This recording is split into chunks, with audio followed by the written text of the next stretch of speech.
my honey come back. Sometime I wanna rap like Jack. Sometime I get a hump in my back. Sometime I'm going over here. Sometime get my honey come back. Sometime I wanna rap like Jack. Sometime I get a hump in my back. Il significato di questo mio secondo video è semplicemente quello di allargare leggermente quello che volevo esprimere nel mio primo video, l'allenamento posturale.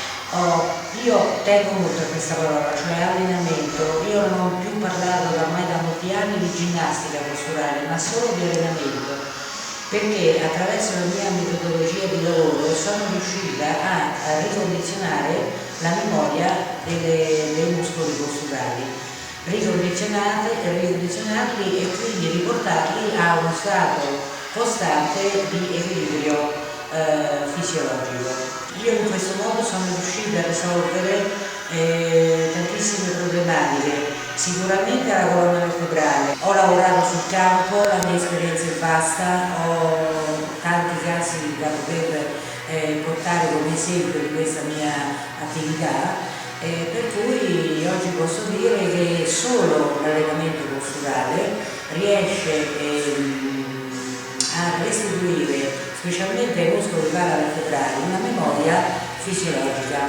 In breve che significa? Significa che ogni persona, dopo questo ricondizionamento, si abituerà a vivere la propria quotidianità non più a soccombere rispetto per esempio alla sola forza di gravità, ma a contrastarla. Per cui diciamo che le persone di conseguenza riescono a gestire la propria quotidianità abbandonando quelle che sono posizioni abnormi, non fisiologiche, che prima o poi sfociano in problematiche